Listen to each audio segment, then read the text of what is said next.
खाना बंटने लगा है। हम इसलिए दे रहे हैं क्योंकि जब शुरुआत हो तो सभी को अधीरता व्यक्त करनी चाहिए, क्योंकि खाना बाद में मिले ना मिले।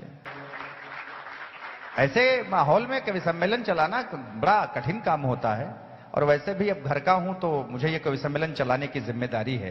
नहीं तो हो सकता है किसी दूसरे का होता तो मैं भाग जाता। ये भी मैं कर लेता हूं, कभी कभी मैं प्रयोग ये किया करता हूं। तो आइए। हाँ जी, मैं भाग जाता हूं। मैं निश्चित तौर पर भाग लेता नहीं हूं, भाग लेता हूं। इसलिए महेश्वरी सही कह रहा हूं।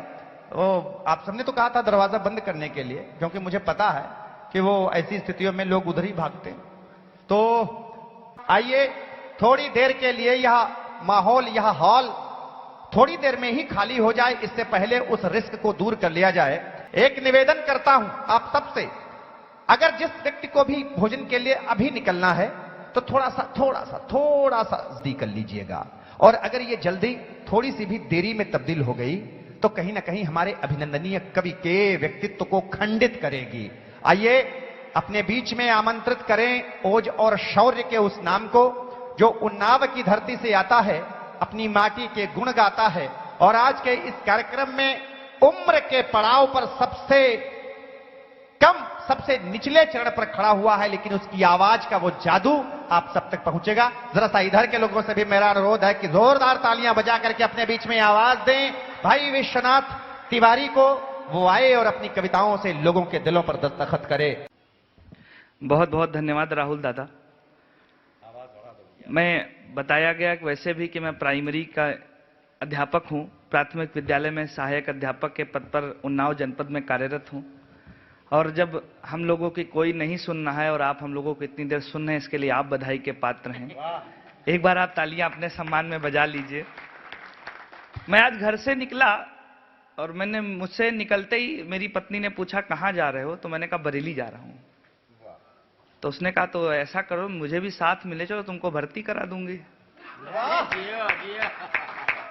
लेकिन उसका प्लान बदल गया। उसने कहा एक्चुअली वहां यह है कि जब भर्ती कराया जाता है तो साथ में एक कंबल मिलता है, 500 रुपए मिलते हैं और कंबल मिलता है। तो 500 रुपए वाला मामला तो ठीक है, लेकिन अब कंबल की जरूरत नहीं है, तो सर्दी शुरू होने के बाद चलेंगे जब अगला वाला सत्र आएगा। विलक्षण स्थितियां होती हैं, हम तमाम विसंगतियों से जूझते हैं। मैं प्राथमिक विद्यालय में पढ़ाता हूं। एक दिन एक बच्चे से मैंने पूछा, मैंने कहा बेटा 4 का पहाड़ा सुनाओ। तो उसने कहा एक बात बताओ, 42,000 तनख्वाह हमारी है कि तुम्हारी है? समस्याएं। बच्चे बहुत होशियार होते। देखिए बच्चों की विलक्षण बुद्धि होती है, उनका कोई वो आप मोल नहीं कर सकते, कोई अंदाजा नहीं लगा सकते वो क्या कह जाएंगे, किस वक्त क्या कह जाएंगे। अभी वो मोदी जी ने अक्षय पात्र की शायद 3 अरबवीं थाली परोसी गई थी, तो हमारे प्रधानमंत्री जी वहां गए थे, तो एक बच्चे ने बड़ा अच्छा सा उनको जवाब दिया था। उन्होंने पूछा बेटा क्या देर हो गई है भोजन आने में? तो उसने कहा नहीं, हम सर घर से खा के आए थे पहले से। तो बच्चे अच्छा जवाब दे लेते। मैंने भी एक बार अपने विद्यालय के एक बच्चे से पूछा, मैंने कहा बेटा तुम्हारी उम्र कितनी है? तो उसने कहा सर हमारी उम्र 9 साल है। हमने कहा तुम्हारे पापा की उम्र कितनी? वो मैम अभी कह रही थी, उम्र थोड़ी सी गड़बड़ बता दी गई। तो बच्चे और अच्छी बताते हैं। तो मैंने कहा बेटा तुम्हारे पापा की उम्र कितनी है? उसने कहा पापा की उम्र भी 9 साल है। मैंने कहा मम्मी की उम्र? तो बोले वो भी 9 साल है। तो मैंने कहा बेटा ये कौन सी गणित है, मुझे भी समझा। तो उसने कहा ऐसा है, जब हम पैदा हुए थे तो उसके बाद ही तो मम्मी पापा बने, उसके पहले तो पति पत्नी थे ना। कैलकुलेशन है, ठीक ठाक है। बच्चे होशियार होते हैं। बस आप पीछे देखिए पुलिस वाले अंकल जी बैठे, उनको भी नमस्ते मेरा। और वास्तविकता यह है आजकल के जमाने में महंगाई लगी है। 3% डीए भी हमको सरकार ने दिया है चुनाव आयोग से परमिशन लेकर के, विशेष रूप से। सोचिए माहेश्वरी समाज का कार्यक्रम है, चांडिक ट्रस्ट का, पुलिस जो किसी की नहीं सुनती, कभी सम्मेलन सुन रही है। और नहीं, एक बात और है, आज के समय में जब सब कुछ महंगा हो गया, हमारी पुलिस के ऊपर महंगाई भत्ता आज भी लागू नहीं हुआ है। मैं एक दिन घर से निकला, मेरे डिप्टी साहब का फोन आया, विश्वनाथ जरा सा कुछ काम है आ जाओ। मैं घर से बाहर निकला तो रास्ते में एक पुलिस वाले भैया मिल गए, चेकिंग चल रही थी चौराहे पर। तो मेरे पास कागज भी नहीं थे, हेलमेट भी नहीं थी, कुछ नहीं था। तो उन्होंने कहा तो चालान होगा 2000 रुपए का। तो मैंने कहा कुछ ले दे के निपटा लो। तो उन्होंने कहा ठीक है 50 ला। मैंने दे दिए। फिर मेरे दिमाग ने काम किया, मास्टर आदमी हूं ना, सोच लेता हूं। मैंने कहा अगर अगले चौराहे पे चल रही होगी तो क्या होगा? तो मैंने उनसे पूछा, मैंने कहा भैया अगर अगले चौराहे पे हो तो फिर 50 देने पड़ेंगे। तो बोले नहीं, अगले चौराहे पे बता देना तोता। अब मैं बड़ा खुश। अगले चौराहे पे पहुंचा, जैसे ही पहुंचा उन्होंने कहा कागज दिखाओ, तो मैंने कहा तोता, बोले उड़ जा। अब भाई साहब मुझे मजा आ गई। उस दिन मैं अपने शहर के सारे चौराहों पर जहां जहां चेकिंग लगी थी मैं वहां बाइक लेकर के गया, और जैसे वो मुझसे पूछते मुझे रोकते, कहते कागज दिखा, तो मैं उनसे कह देता कि तोता, वो कहते उड़ जा। अब तो बिल्कुल एकदम आनंद आ गया। अगले दिन मैं जानबूझ के घर से कागज लेके नहीं निकला। जैसे ही चौराहे पर फिर पकड़ा गया, उनसे फिर से पूछा उन्होंने मुझसे, कागज है? मैंने कहा नहीं है। तो बोले फिर? मैंने कहा तोता। बोले किनारे लगा गाड़ी पहले। अब मुझे समझ में नहीं आया। मैंने कहा भाई साहब क्या, मुझे तो पासवर्ड पता है। बोले पागल, वो पासवर्ड कल का था, आज कौआ है।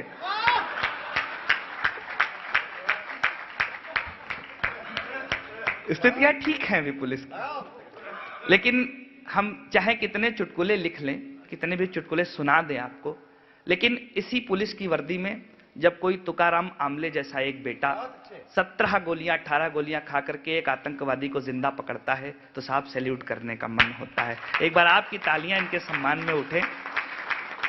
मैं शुरू होता हूं यहां से, 4 पंक्तियां अपने तेवर की पढ़ता हूं, देखना चाहता हूं, आपको जांचना चाहता हूं। 4 पंक्तियों में मां शारदे की वंदना करता हूं। हम वीरस के कवि कैसे मां शारदे की वंदना करते हैं कि मां तू शारदे तुम्हारी वंदना मैं करता हूं, लेखनी को शक्ति मिले इतना तू वर दे। मां तू शारदे तुम्हारी वंदना मैं करता हूं, लेखनी को शक्ति मिले इतना तू वर दे। शब्द भेदी बाण न दे, किंतु मां तू विनती है, बोली जैसे ऊधम की गोली सा असर दे। और डाल डाल डोलता न भंवरा बनूं मैं कभी, डाल डाल डोलता न भंवरा बनूं मैं कभी। पात पात पे रहे जो बाज की नजर दे, वह अस्मिता को देखे शत्रु, भारत अखंड की तो आंख फोड़ने के लिए धनु और शर दे। ये तेवर होता है हमारा। 4 पंक्तियां और पढ़ता हूं, अपने आराध्य की वंदना करने की कोशिश करता हूं, एक नाम जोड़ता हूं, उन्नाव की धरती से आता हूं। छंद के लिए जानी जाती है हमारी धरती, कविता के लिए जानी जाती है। शिल्प आप तक पहुंचे तो आशीर्वाद दीजिएगा कि मस्तक पे गंग लेके, नाम में अनंग लेके, गौरी मां को संग लेके भोले चले आइए। मस्तक पे गंग लेके, नाम में अनंग लेके, गौरी मां को संग लेके भोले चले आइए। हर ओर है पुकार, छा रहा है अंधकार, तीजा नेत्र खोल प्रभु काम को जलाइए। और ज्ञानियों का ज्ञान रहे, मानियों का मान रहे, विश्वनाथ शक्ति का प्रमाण दिखलाइए। और हर मेरे मन की ये पीड़ा हर लीजिएगा, एक बार भोले फिर डमरू बजाइए। थोड़ी सी और ऊर्जा आपसे मांगता हूं, थोड़ा सा आपका और मन मांगता हूं, एक छंद और आपके बीच रखने की कोशिश करता हूं। आप बुद्धिजीवी वर्ग के लोग हैं, हमारा संविधान एक अधिकार देता है, मैं अभिव्यक्ति की स्वतंत्रता का अधिकार। वो स्वतंत्रता इतनी अधिक बढ़ जाती है कि हमारे देश में कुछ नेता ऐसे होते हैं जो भारत माता को डायन कहते हैं, और उसके बाद उन्हें मंत्री का पद दिया जाता है हमारे हिंदुस्तान में, हमारे प्रदेश में दिया जाता है। मैं एक आपको सीधे सीधे समाधान की 4 पंक्तियां देता हूं।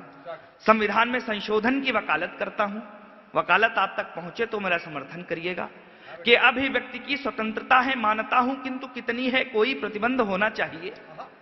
अभिव्यक्ति की स्वतंत्रता है मानता हूं, किंतु कितनी है कोई प्रतिबंध होना चाहिए। कुछ लोग हो सुभाष देश को बचाने हैं, तो सबको नहीं विवेकानंद होना चाहिए। और डायर से कायर के प्राण छीनने के लिए ऊधम सा शौर्य भी प्रचंड होना चाहिए। और राष्ट्रद्रोहियों को यहां सिर्फ मृत्युदंड मिले, संविधान में यही प्रबंध होना चाहिए।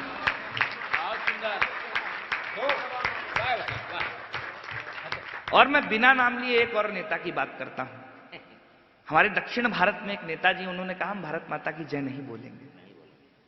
मैंने 4 पंक्तियां और निवेदित की। हम शक्ति पूजक लोग हैं, नवरात्र में हम 9 दिनों तक शक्ति की पूजा करते हैं। मैंने शक्ति स्वरूपा मां से एक निवेदन किया कि करता नमन तुम्हें चंडिका भवानी मां, तू जितने हैं दुख सारे दूर कर दीजिए। हमारी सारी आराधनाओं का, सारी प्रार्थनाओं का यही तो सार है कि करता नमन तुम्हें चंडिका भवानी मां, तू जितने हैं दुख सारे दूर कर दीजिए।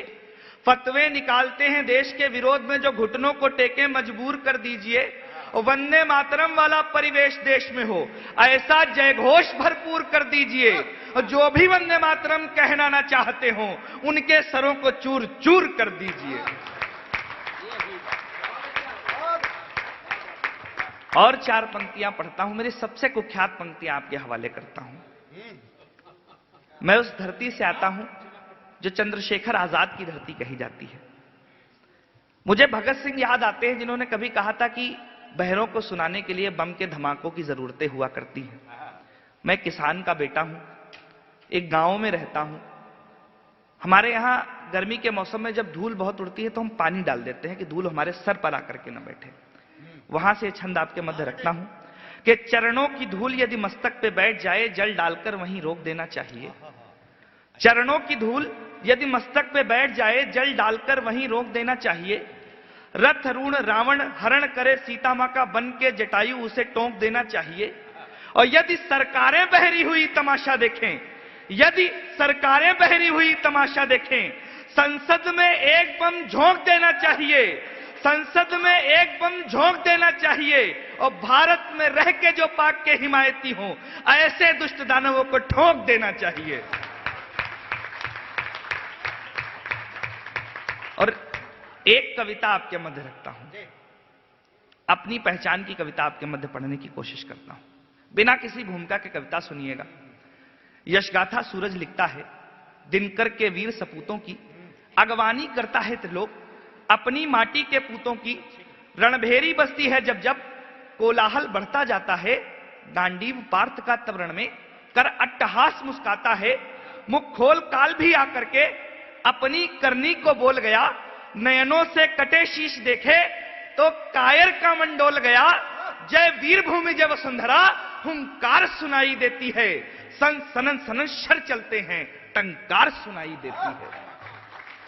और छोटी सी संकल्पना, दादा आपने इतने बार मेरे साथ रहे, लेकिन मेरा दुर्भाग्य रहा कि ये कविता कभी आपको सुना नहीं पाया मंच से, पहली बार आप भी सुन रहे हैं कि अवतार कब होते हैं कि जब जब धरती पर पापों का कच्चा घट भरने लगता है, हो देश काल के बस नहर श्वानों से डरने लगता है, जब जब सागर में रातों में लहरें आतंक मचाती हैं, ईसा मसीह को शूली पर जब टांग क्रूरता आती है, तब तब धरती पर आता है जग का वो जेता होता है। कोई अवतारी पुरुष नहीं ना कोई नेता होता है, जिसके आने से निर्भय हो जीवन को सभी जिया करते, वे दूजों को अमृत देकर खुश होकर जहर पिया करते। और एक नाम आपके मध्य पहुंचाने की कोशिश करता हूं कि वे दूजों को अमृत देकर खुश होकर जहर पिया करते, जिसकी यादों को बातों में दिन रात सुनाया जाता है, भारत में ऐसे योद्धा को आजाद बुलाया जाता है। मैं उस धरती से आता हूं जिस धरती का नाम उनसे जुड़ता है। मैं सीधे चंद्रशेखर आजाद के जीवन के अंतिम दिवस की ओर आपको ले चलता हूं। याद करिएगा अल्फ्रेड पार्क। लोग कहते हैं कि वीर रस के कवि केवल चीखना जानते हैं। मेरी कविता में आपको कहीं कविता दिखे तो आशीर्वाद दीजिएगा। मैं सीधे सीधे पढ़ता हूं कि था मृदुल वसंत सुहाना वो, शीतल समीर भी बहती थी, उपवन के कानों में खुशबू कुछ प्यारी बातें कहती थी, जब शांत रश्मियां सूरज की भूखा आलिंगन करती थी, तब मौजर शेखर की प्यारी उंगली में नर्तन करती थी। मिलने आए सुखदेव उन्हें कुछ बात देश की करनी थी, जो माता को दुख देती थी वो बाहें छलनी करनी थी, पर शायद विधना रूठ गया मुखबिर ने बात पठाई थी। उस एक शेर के लिए बड़ी स्यारों की फौज मंगाई थी, घिर गया पार्क जब सभी ओर कोलाहल बढ़ता जाता था, वह देख देख सारा करतब फिर मंद मंद मुस्काता था। और कुछ बात बढ़ी तो लोहे ने अंगार उगलना सीख लिया, उस रक्त वर्ण के सागर ने 100 बार उबलना सीख लिया। उस रक्त वर्ण के सागर ने 100 बार उबलना सीख लिया। गोली पर गोली चलती थी, भय ने भी भय को जाना था, बेजोड़ निशाना देख देख बैरी ने अचरज माना था। बेजोड़ निशाना देख देख बैरी ने अचरज माना था, चल रही गोलियों को फिर भी निज राष्ट्र धर्म का मान रहा। आहत ना हुए देशवासी इतना या हमें गुमान रहा, पहली गोली ने चलते ही राइफल नट बावर से ले ली, और दूसरी गोली ने विश्वेश्वर की आहुति दे दी। श्रृंखला गोलियों की बढ़कर निज लक्ष्य साध कर चलती थी, चमचम करती वो हर गोली कर शोणित पान मचलती थी। कितनों को लहू लुहान किया कुछ को परलोक दिखाया था, लगता था मानो युद्ध कला वह सीख काल से आया था। लगता था मानो युद्ध कला वह सीख काल से आया था। आ गया किंतु संकट तब फिर किस्मत ने बाजी फेरी थी। आ गया किंतु संकट तब फिर किस्मत ने बाजी फेरी थी। गिनती की बची गोलियां थीं और दिन ढलने में देरी थी। तब दहल उठी छाती सोचा क्या कर्ज अधूरा छूटेगा।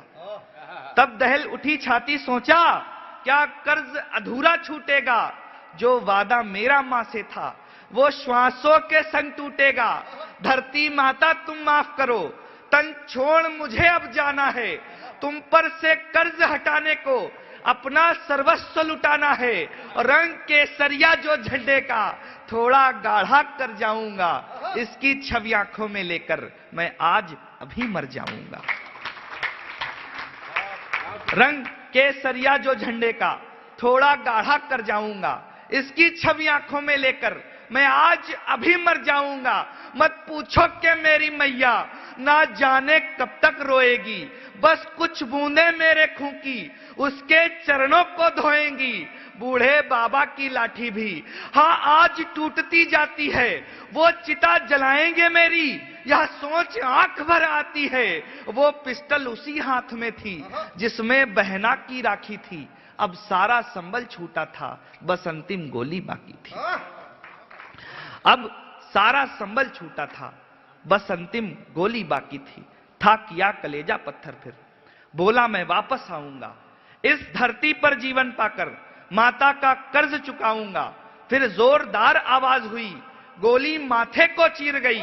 हो गया प्रकट एक ज्योतिपुंज, आत्मा ईश के तीर गई। लेकिन मरते मरते उसने, और एक पंक्ति में पूरे चरित्र को परिभाषित करने की कोशिश की है कि लेकिन मरते मरते उसने सम्मान नाम का बचा लिया। कोई छू से नहीं पाया, आजाद मरा आजाद जिया।